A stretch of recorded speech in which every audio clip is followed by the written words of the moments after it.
Anyway, it is my pleasure to welcome on your behalf Jane Thurnell-Read, who has written this book. And basically, she's here because of this book.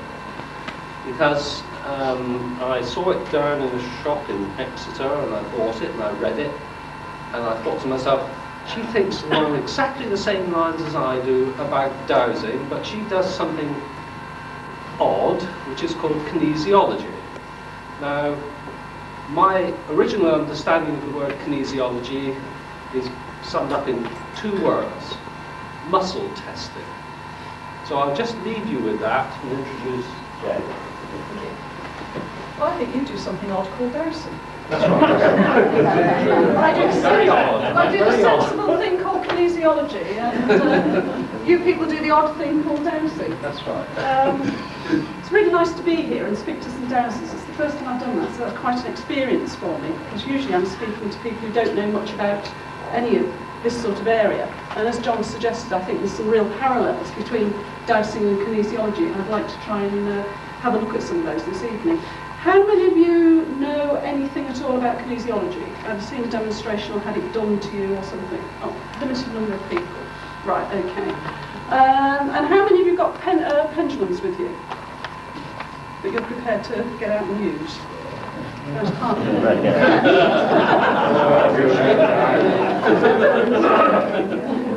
There's a bloke flogging you at the back. Right, okay, so let me first of all explain a bit about kinesiology, and then what I'm going to do is I'm going to teach you to do something that is not quite official kinesiology, but will give you the feel of what kinesiology is. So, as John said, kinesiology is muscle testing, and I often describe it as dowsing with the human body. So instead of using dowsing rods, what I'm doing is using somebody's muscles.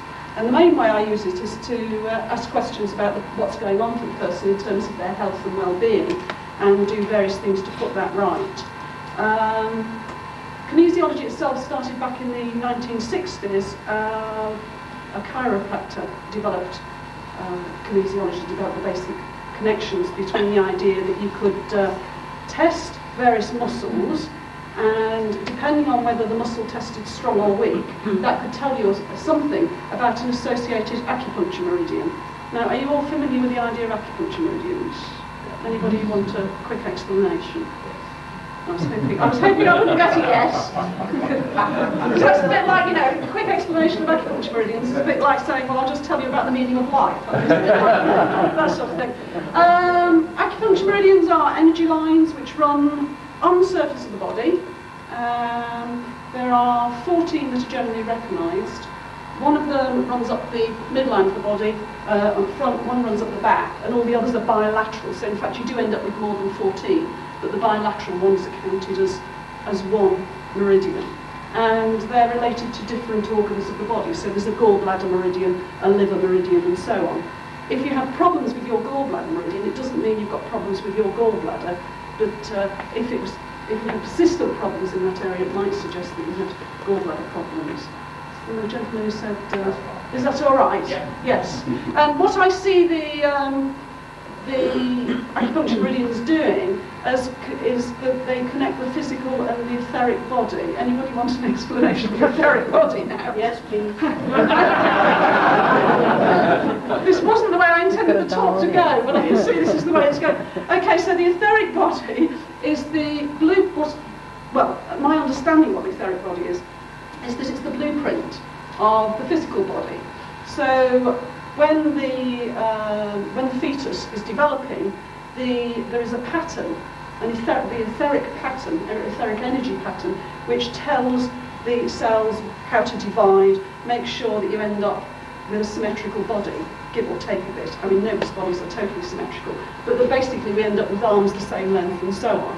And so it's very useful before we're born, and then subsequently it's also very useful because if you cut yourself, right, in general, if you don't do anything too rash like cutting off a leg or something, if you do a normal sort of everyday cut, then the body heals itself and your body goes back to what it was.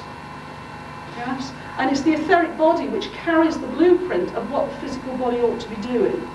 So it's the etheric body is there saying, yeah, stop now, you've got enough cells there, that you've filled it in, it's back to what it ought to be. And what I see the acupuncture meridians doing is being a connection between the physical body and the etheric body. Right, I think I've managed to do that without saying, does anybody need an explanation of something rather saying? Maybe we're now back on track again. So anyway, so that's how kinesiology started back in the 60s by a chiropractor. And originally it was used very much in terms of looking at physical things going on in people's bodies. And chiropractors, some of you, if you've been to a chiropractor, you may have been in a situation where they get you to hold your arm up, and then they will touch various parts of your spine, maybe, and lean on your arm. Usually, chiropractors usually must touch like that, really, in a really heavy manner, to check things out. Out of that came lots of other developments of kinesiology, and a layman's version was developed called Touch for Health, which some of you may have heard of. And the idea of Touch for Health is that it would be taught to everybody and anybody who was interested, and would help people to maintain their general health at home. And then other more professional branches of kinesiology developed, and I'm what's called a health kinesiologist. So obviously it means I'm concerned with health. The man who developed it is a man called Jimmy Scott, and he was a physiological psychologist with an interest in nutrition, and also in later years an interest in geopathic stress as well. And he developed this system called health kinesiology. Now, health kinesiology is different from a lot of the other kinesiologies because we actually, in health kinesiology, we ask verbal questions.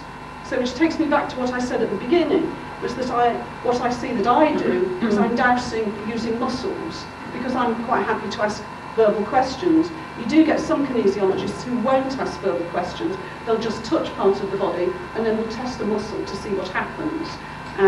But health kinesiologists, we ask lots and lots of verbal questions about what's going on to find out how the body is. So the first thing we do when somebody comes to see us, after we've taken all the record and got people lying on the couch, is we actually, before we start to ask their body questions, we take them through a procedure which involves balancing the body, balancing the acupuncture energy system. Because as a health kinesiologist, I would say that you can't get accurate answers from the body unless you have the body balanced. And it's interesting because dowsers don't seem to have this concept that you need to be balanced. But what they do seem to have, I mean, most dowsers will sort of prepare themselves to start dowsing. Yeah, do you do that? Don't people come to you because they are unbalanced? Yes, but you can be balanced at the level of the acupuncture. In order to ask questions, what we're doing is, what we do is get them balanced at the level of the acupuncture meridians. So at that level, then you can ask questions. It doesn't mean, once we've done that, it doesn't make them perfectly balanced, right? So, and what I'm saying is that in order to get accurate answers from the muscle testing, you have to have the body balanced in order to do that. And so I'd like to take you through that process a bit, because I think as dowsers, that's maybe something some of you need to look at. I think a lot of dowsers do actually go through that before they start work, because you sort of take a few minutes to, I don't know, settle yourself. How would you describe it? It's difficult. But you, Everyone is totally different. yeah, but you don't just sort of instantly go into it, I don't think, do you, most of you? You take a few minutes to sort of ground yourself or centre yourself or do something. Yeah, would you? Is that right? Sorry? Or do something is the best way to Or do something, yes. Well, you do something before you start dowsing. You look for your rods first. Yes. Right. Okay, so you look for your rods and then you do something. Would you agree with that? Yes, look for your rods and then do something. So you found your rods, yes. Okay, so,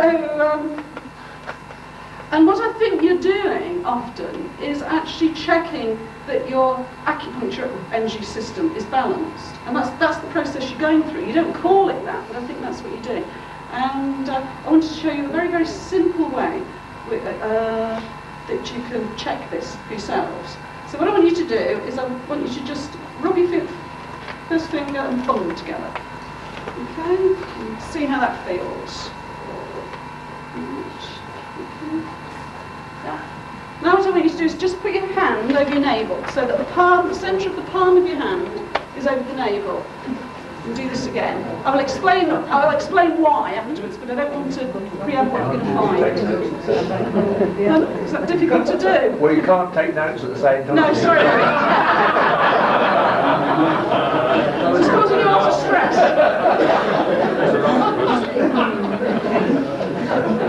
All right. So does it feel the same? No. Okay, some of you it does feel the same, some it doesn't. Is that correct? Yeah. Okay. Now what I want you to do is keep doing this and just say yes to yourselves. We say it silently or out loud. Say it several times. And see what it feels like. Now say no. And see what it feels like. Does it feel different? In what way does it feel different? Yes, harder to do, isn't it? The no is hard. For most of you, the no will be harder than the yes. All right? Yeah? Good-o. Some of you may not have got that. Right? Can you stick your hand up if you didn't get that?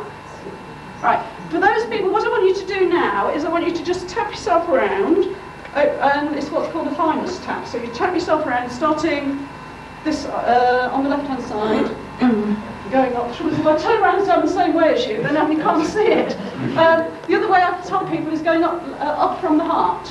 If you've got any medical people here, they usually then do it the wrong way, which doesn't actually give you any confidence in them. So what you're doing is, so you just do a little circle like this, just tap yourself around, up from the heart, all the way. You might have that side. Your heart's here. That's what I thought. No, wrong way. You're not actually tapping over your heart, you're tapping over your thymus. Okay? I had difficulty with him as well.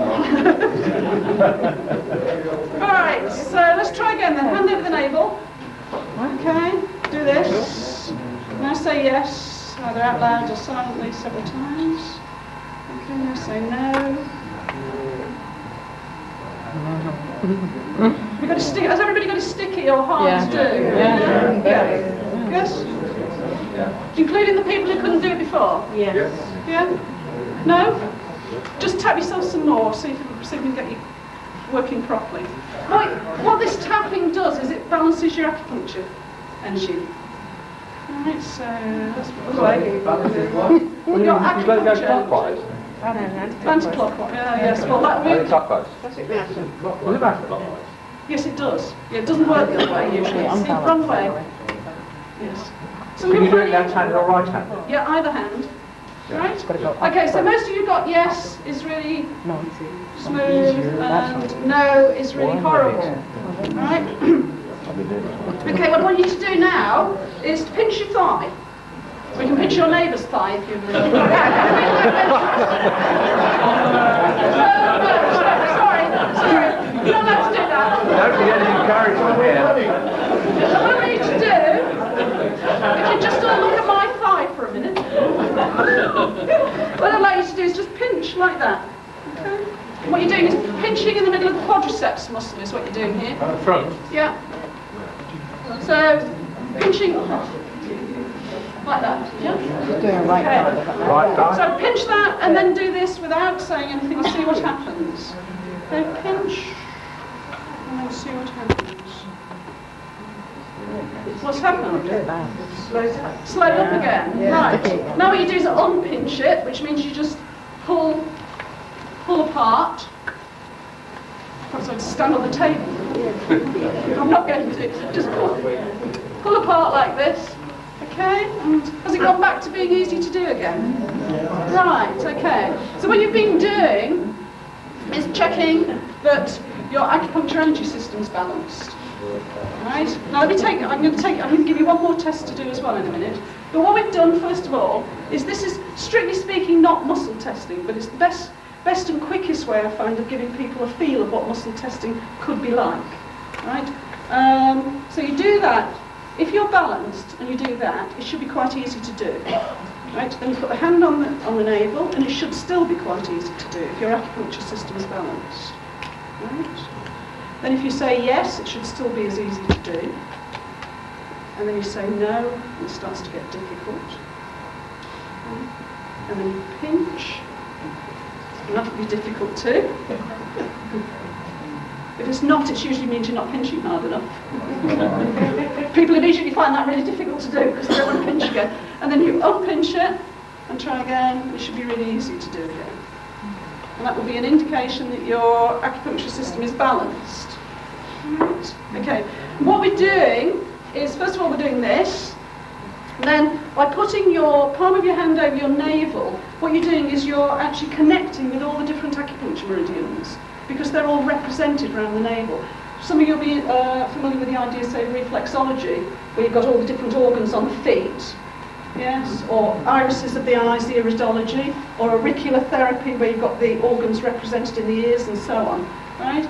Well, you've got a representation, a connecting point with all your meridians, just around your navel. So if you put your hand with the centre of the palm of the hand over your navel, then you're actually connecting into those meridians. And so you check, in doing this, we're now checking on them. So we do this, it should still be dead easy to do. This indicates that all the acupuncture meridians are in balance. And then we do some specific checks where we know what the answer should be. So still with the hand over the navel, we say yes, it's easy to do. Then we say no, and it should be difficult to do. Right? And then the pinching, we're just pinching. What we're doing here is you're actually pinching the spindle cells in the muscle. And when you pinch it, the job of the spindle cells is to tell the brain whether the muscle is getting too tight or too slack, right? And that's to help prevent injury. So if you pinch the muscle, if you pinch the spindle cells, which are in the middle of the muscle, then the message goes to the brain, oh, these are too tight, right? You know, you're about to injure it. It's fooling the brain into thinking that the muscle is really tight. And so the brain sends the message back, relax. And in fact, what you get is actually a sticky response, which is actually, yeah. And then when you unsmooth them again, they're now functioning properly, so you get this, you're back here again. Right? So what we're doing there is just checking that acupuncture energy is balanced. I think you could do the same thing with your, instead of using this, you could use a pendulum. Right? So you'd do the pendulum, and you've all got a yes and a no, presumably, pendulums. So first of all, you just hold your pendulum and get a yes, and you put your hand over your navel, and see what happens. Don't make it do anything, just see what happens, and you should still get a yes response. Okay? And then what you would do is say yes, yes, yes, and say no, no, no with your hand over your navel, and you should get the yes response and the no response, whatever it happens to be for you. And then you can try pinching your thigh and see what happens, and you should now get a no response. Right? And then, when you unpinch the thigh, you should get a yes response. Okay, so, and I think if you're having difficulty at all with your dowsing any time, it might be worth checking that, because my guess is one of the big reasons people don't always get good results with dowsing and with other sort of things. I'm not sort of saying you're useless people, I mean just in general people don't always get the results they want, is because their own energy system is out of balance. So it makes it much more difficult for them to get accurate answers in the dowsing or in their kinesiology. So the more balanced you are, the more chance you have of getting correct answers. Right? When I think the thing you do before, which we can't quite agree on, once you've found your rods, the thing you do, I think, is actually you centre yourself, you ground yourself, you actually put your acupuncture system into balance. That's what you're actually doing in that whatever procedure, whatever ritual, whatever you do, before you actually start dowsing. That's what you're doing intuitively. But if your dowsing's not going very well, and I think everybody has times, presumably, when you're having a really, really bad day, or a bad week, or a bad month, or even a bad year, then it might be worth checking yourself to check to see if your acupuncture system is balanced, and my guess is it won't be. Now what I taught you was a quick way of getting your acupuncture system into balance, which is you just do this, which is the thymus tap. So you go from the left side, from the heart side, going up from the heart. So you go up and around, whether it's anti-clockwise. If I say it's anti-clockwise, there's people who say no, it's not, it's clockwise. So we always get into problems with this. So sometimes, if you're having problems with your dowsing, I would suggest just try doing this. You don't necessarily need to go through all the checks, because you wouldn't harm yourself by doing this, right? And it might help you to actually get better results. Yeah? Has anybody got any questions? Oh, I didn't say that. Yes, I prefer questions as we go along, rather than at the end. So anybody got any questions or any comments on that? Yeah, I'm actually a new dowser. One of the methods, one of our teachers, not here but elsewhere, says is to swing the pendulum over the thigh. That is, if you're, try and get this correct, if you're left-handed, it'll be over the right thigh and vice versa. Do you see any connection between that and what you've just said in relation to the... Well, you could use it, no, because you could actually use any muscle. I mean, the quadriceps is just quite a nice muscle to use because it's a great big muscle that runs up the front of the leg. Yeah, I mean, you could use some tiny little muscle, sort of anywhere. You could just use any muscle you like. Usually we use quadriceps partly because the person's lying down, so the quads is easy to get at. And it's a nice big muscle, so if you pinch it, it doesn't usually hurt people that much either, because you don't want to use a very sensitive muscle for testing. So I don't think there's any connection with that at all. No. But interesting question, though, because there could have been. But no, I don't think there is. Anybody else? Yeah. Is it opposite in the southern hemisphere? No, I don't think so. As far as to the best of my knowledge, it's not. I've never actually been to the southern hemisphere and tried it, but I don't think so. I think it all works in exactly the same way. Yes. Which is a good job, really, because you wonder what would happen at the equator, wouldn't you? All right, I've got some magnets with me, and what I want you to do is I want you just to do another test to check whether you're balanced. Now, if you've got pendulums, you can use your pendulum if you want, or else we can use the magnets. Let me explain about these magnets. These magnets are polarised on the face, not on the ends. And those of you who haven't seen a magnet since you were at school, remember the north was at one end and the south was at the other end. Yeah, that's probably what most magnets most of you are familiar with. This is the south-seeking face and this is the north-seeking face. So it's along the face that the magnet. So for those of you who found that a bit confusing, just imagine you've got a lot of little magnets all in a row. Right, so if you're used to this idea that the poles are at the ends, you've got lots of little magnets all along. I was once teaching some engineers about geopathic stress. I had 4 engineers sitting there in their business suits, and I was teaching them about geopathic stress. And I was getting them dowsing and using rods and using kinesiology. And anyway, I'm sort of halfway through the first day, I gave them these magnets, and I said, see if you can tell by using the pendulum which is the north and which is the south. And they spent a long time, all of them, sitting there going, yeah, oh, that one's north, that one's south. And because they'd assumed that the poles were at the end. And I was sitting there quietly chuckling to myself about their assumption, you see. And eventually, oh yeah, I think that one's north, that one's south. And we went round and everybody had said which pole was at which end. And so they looked at me expectingly and said, who's right? I said, you're all wrong. And they said, we can't be. And I said, yeah, I said, you are. I said, because you've made a wrong assumption. And as dowsers, I'm sure you're aware of the problems of making assumptions. You can get yourself in a real mess over that. It's one of the stories I tell in the book. A client of mine said to me once, she'd come to see me for health problems, and she said to me, she lived in St Ives in this very large house that was a guest house, and she said there's a story about the house that it was owned in the last century by a sea captain, and that there are gold coins buried in the house.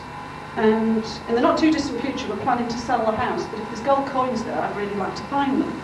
Will you help me? And I am absolutely useless at finding things, with dowsing or with kinesiology or whatever. So I said to her, I'm really, really bad at this. This is just something I'm just no good at. So she looked disappointed. I said, well, I'll tell you what. I said, if you want, I will have a go. I said, but on the understanding that I'm quite likely to be wrong. I said, okay, fine. I said, there's another understanding that I get 50% of...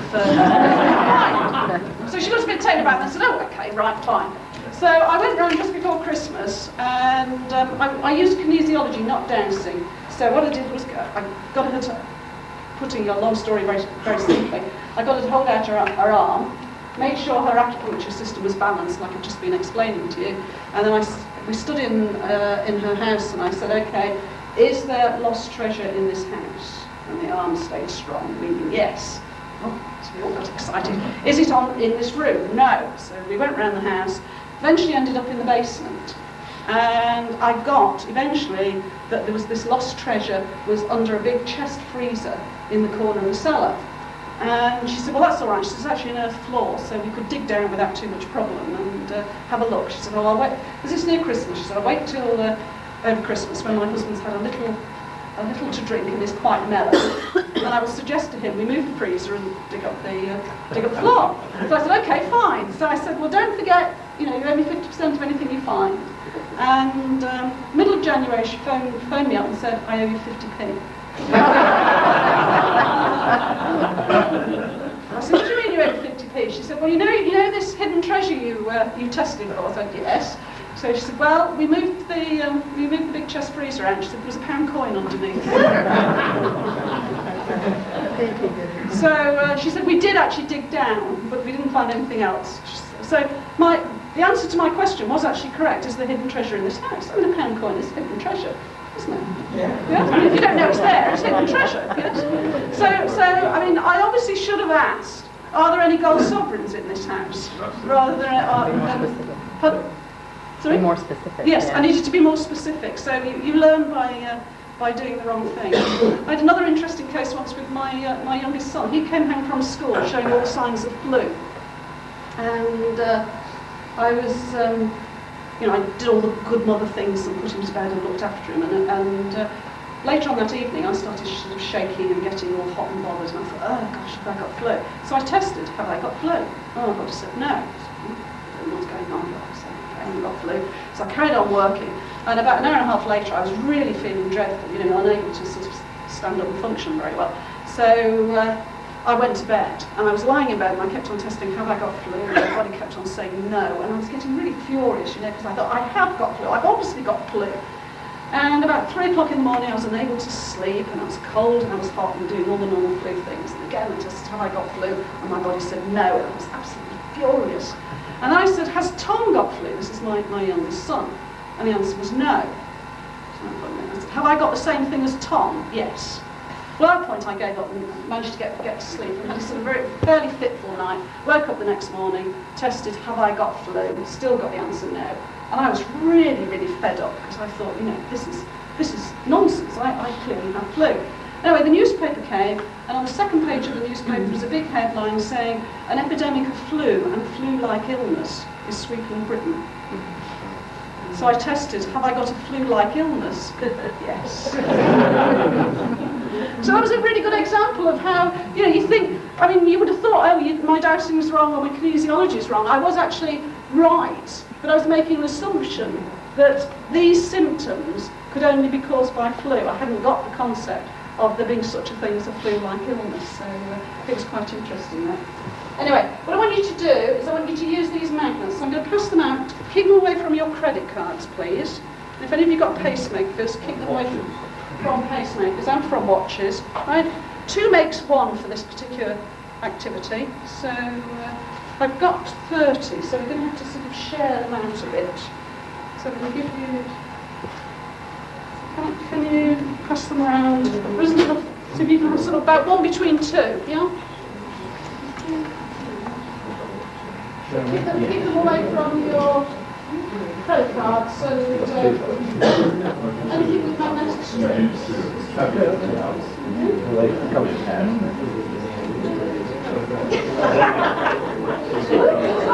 You have got so which one? Do you want one? I've got 3 here.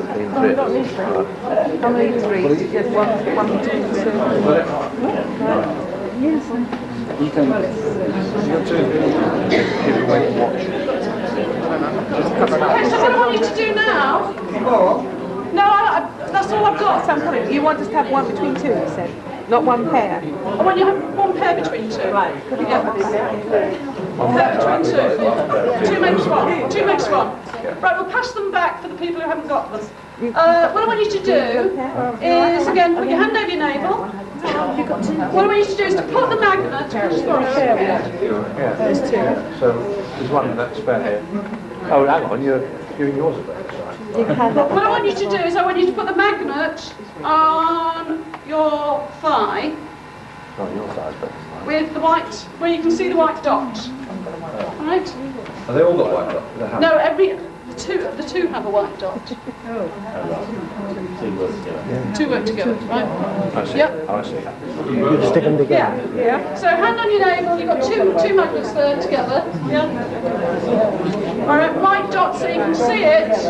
And do this and see what happens. Just Do you get a sticky hard one, or do you get the easy one? Sticky hard one.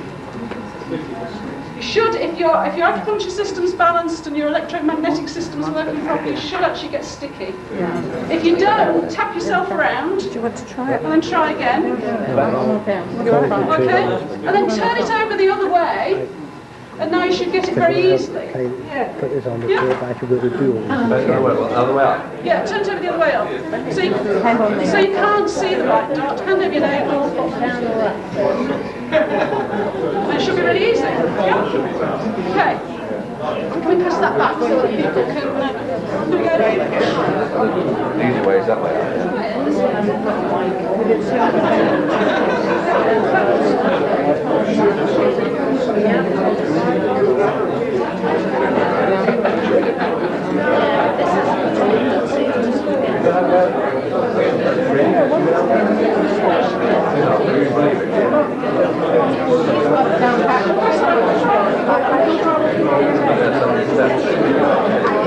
Okay, if you're having problems with it, when we have a break, I'll take you through it. Anybody who's having problems would like to be shown to the break?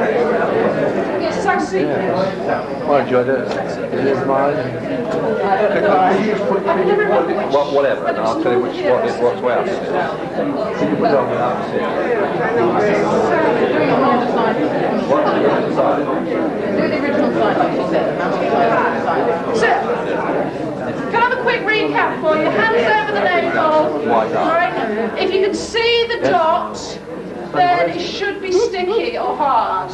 If your electromagnetic system, body's electromagnetic system is working properly. Right? If you turn it over so you can't see the dot, then it should be nice and easy to do. The equivalent of the yes. What if you can't see the dot? If you haven't got, you should have two together, one with a dot and one without. Right. If anybody's got a problem with that, I'll be happy to take you through it at the break. Well, that one. Right, so that you can see. So what we're doing here is just checking that your acupuncture energy system's balanced, and I think it might be a useful thing to do. That should be easy. It's a little bit in mine. You're all through the other way round? Yeah. Okay, try tapping this. A lot of people aren't, will You they? have to get it so that your system has it the right way. It's a very fine test of your acupuncture energy system, whether it's balanced or not.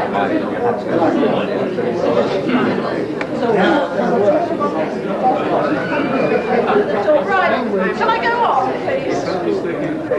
Okay, if anybody's got problems, I'm happy to show you on the break. I'm staying here tonight, so if anybody still hasn't got it by the end of the meeting, I'd be happy to stay and show you, all right? Now I know it's a It's the first time I've ever handed out magnets like that, and I'm not sure that it's actually a good idea, but anyway, I thought it would be worth a try. So what we're doing, the yes, no, and the pinching and the unpinching and the magnet are all tests. What you're doing there is testing that your acupuncture energy system is balanced. And that, as a health kinesiologist, is what I would do before I started asking anybody's body's questions. Right?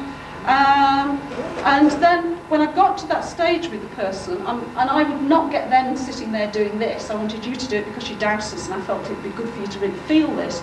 What I would normally do is I would test a muscle, and the muscle I usually use is, there's two different muscles I use, but the most common one I use is the anterior deltoid, for those of you who are sort of technically minded, which is a muscle that runs here. And what we get the person to do is just hold their arm out like this, and then you apply very gentle pressure. They're usually lying down, and you just apply gentle pressure, and if the arm stays strong, it means yes, and if the arm goes weak, it means no. And then you put the hand over the navel, I apply pressure on the arm, and we can do the yes, no, pinch, and so on. Right? And check that their acupuncture energy is balanced before I start to ask the body questions. And then what I do then is that I ask the body whether we have energy permission to work together. Because the person's given me conscious permission by coming to see me and making an appointment. But what I would then want to ask is their energy system, whether I have permission to work or not. And the question here comes, who the hell is answering this? who is it? It's obviously not the conscious mind, because this is not a way you talk to the conscious mind. The way you talk to the conscious mind is like I'm talking to you now, right? We have a verbal conversation. But here we're getting the response from the arm. And I'm not certain who's answering, I think, is the totally honest answer to that. Some people have suggested it's the subconscious that is answering. And I've given talks about health kinesiology to hypnotherapists. They always say, oh, it's the subconscious that is answering. I'm not sure that's right. And anyway, I'm not sure I know what the subconscious is. And when they say that to me, I say, tell me what the subconscious is, and then I'll tell you whether I think you're right or not. And they've never ever been able to give me a good explanation of what the subconscious is. So I said, well, until you give me a good explanation of what the subconscious is, I can't tell you whether I think that's what's answering. People talk about the higher self answering. Now, quite again, what is the higher self? I mean, that's a difficult concept again. I think my view is it's more likely to be the higher self that's answering. And how I would define the higher self is it's the bit of you that survives after your death. So I divide me into two bits. One is the higher self, and one is the lower self. And we're both here together. That's what incarnation and being on this earth is about having your higher self and your lower self connected together. And when you die, what dies is your lower self. And what goes on, in whatever way it goes on, and I don't want to get into reincarnation and all that sort of stuff, and whether we come back again, but what goes on afterwards is the higher self. And the higher self has a much more long-term perspective than just this life, about what is and what isn't right for us. And so I think we may be actually asking the higher self about what is the right thing to do for the person. Whether the higher self is always right or not, now that I'm not certain about. And that's a whole other ballgame. And some people say, well, the higher self knows, has total knowledge, and so knows exactly what is right and knows exactly what is going on. I actually have some reservations about that. I think the higher self knows a lot better than our conscious mind does what we need and what is right and what is appropriate for us, but I still don't think it has 100% of the story. Some people say the universe is answering, or God, or something like that.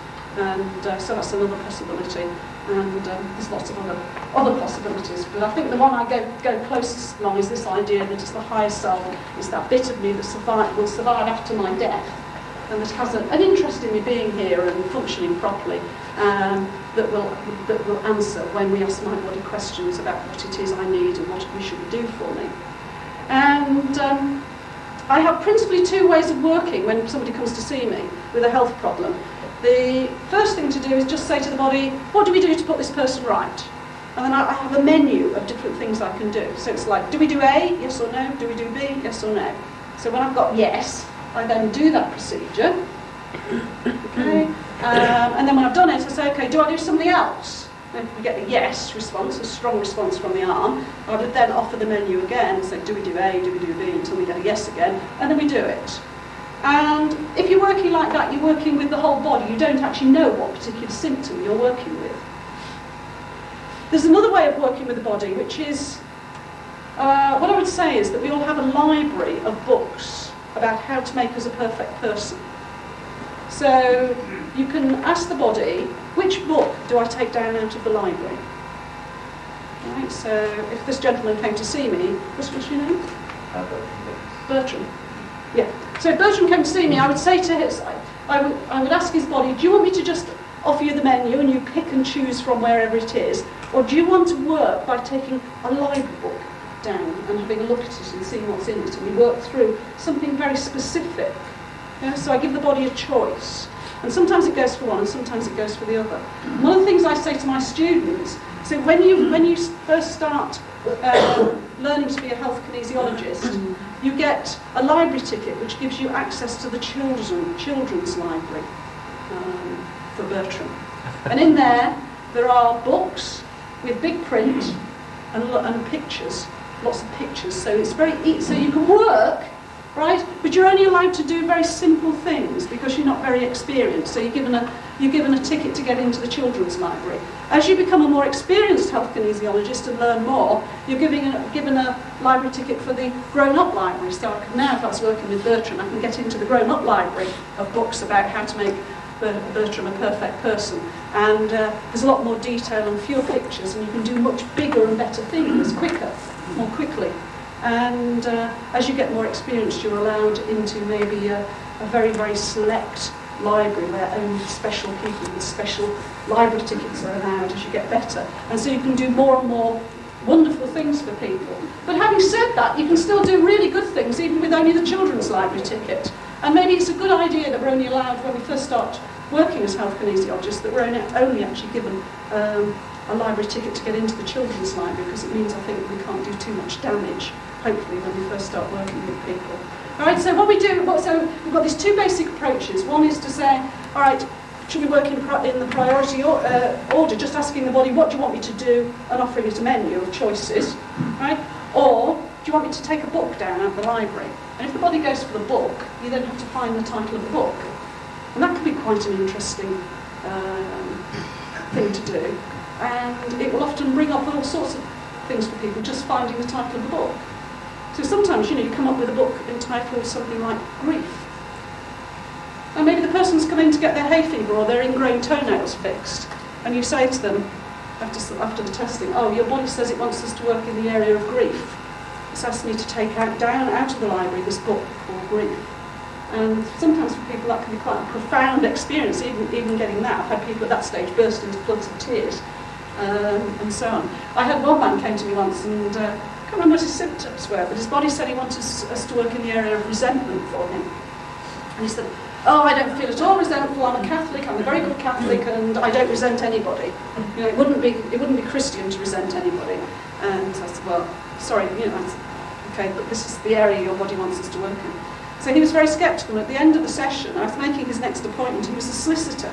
And I said to him jokingly, I was about to make an appointment for 2 o'clock. And I said to him, oh, I was going to make you an appointment for 2 o'clock, but I won't do that because you solicitors have really long lunch hours, don't you? And it was just meant as a sort of, a joke. And he said, I resent that.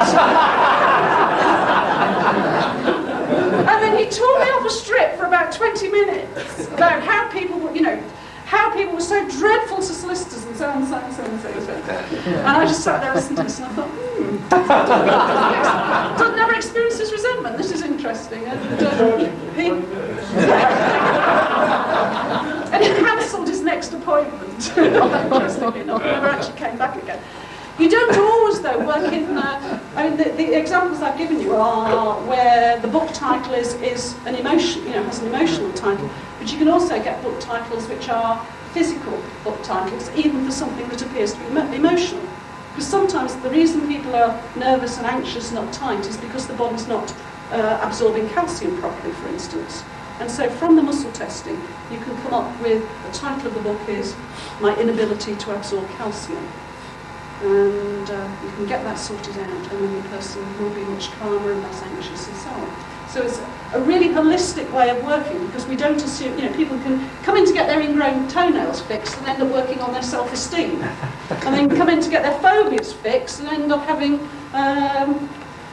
excess cadmium in the brain corrected. So you can do all sorts of apparently strange things.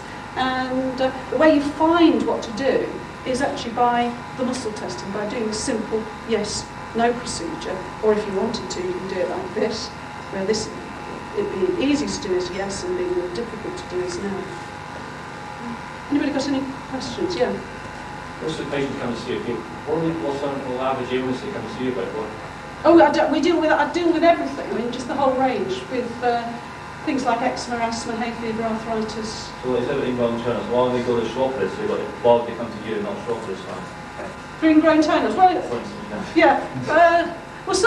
In fact, people don't usually come for ingrown toenails. I always use that. I don't know why. I always tend to use that as a. Why would you come to a specialist that deal in that subject? Like, for instance, rather than going to someone you do a general sort of. Well, health kinesiology is a relatively new thing, and there aren't that many people either practicing it or who know about it. And part of the reason, being here is actually just to tell you about this wonderful and amazing type of therapy. The similar TV program, the crystals on parts of the body and balance is a similar sort of thing, right? The sort of treatment that's involved, we have a huge menu of different things. It's always what we're doing.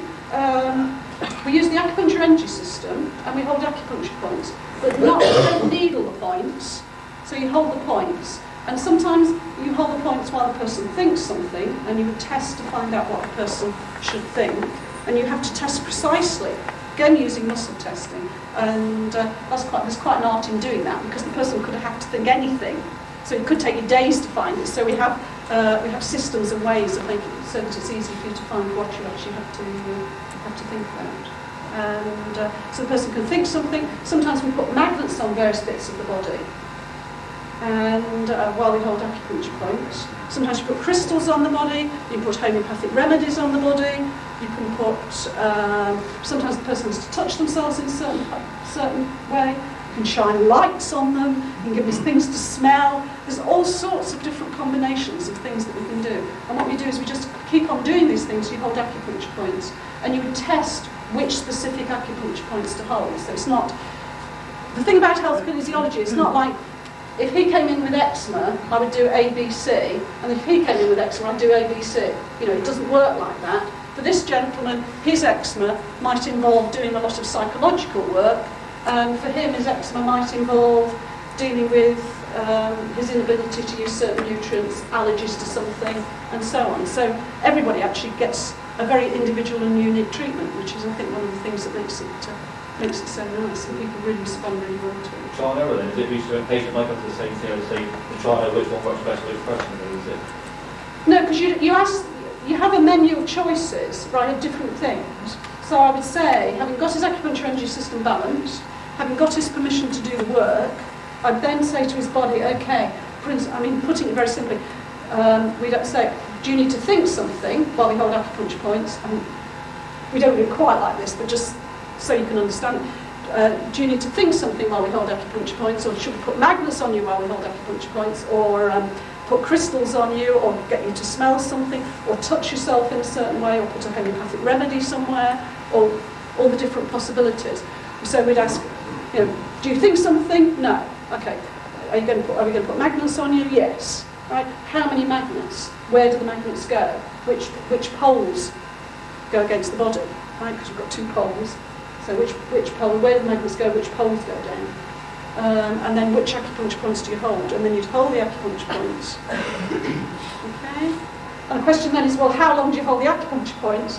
And what happens is when you can feel the energy moving, and then when the thing's settled again, then you know you've done that, and you can stop holding the points.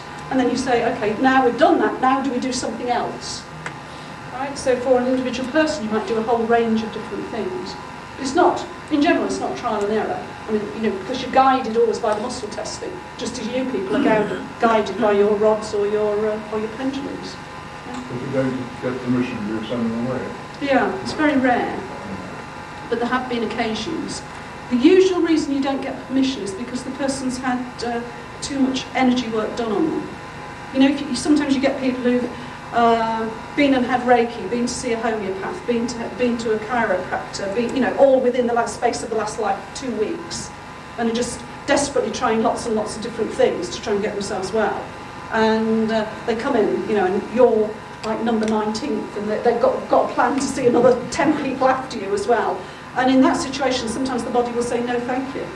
Or each of these therapies is good in their own right, but when you chuck all that lot in, it's just, I need time to settle. I don't want any more input, thank you.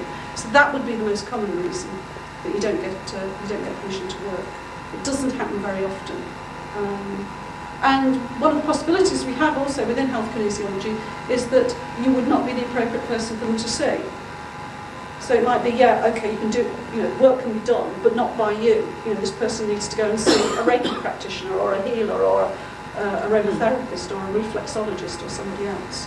So in our menu of choices we have that we offer the body, one of the choices is go and see someone else, not me.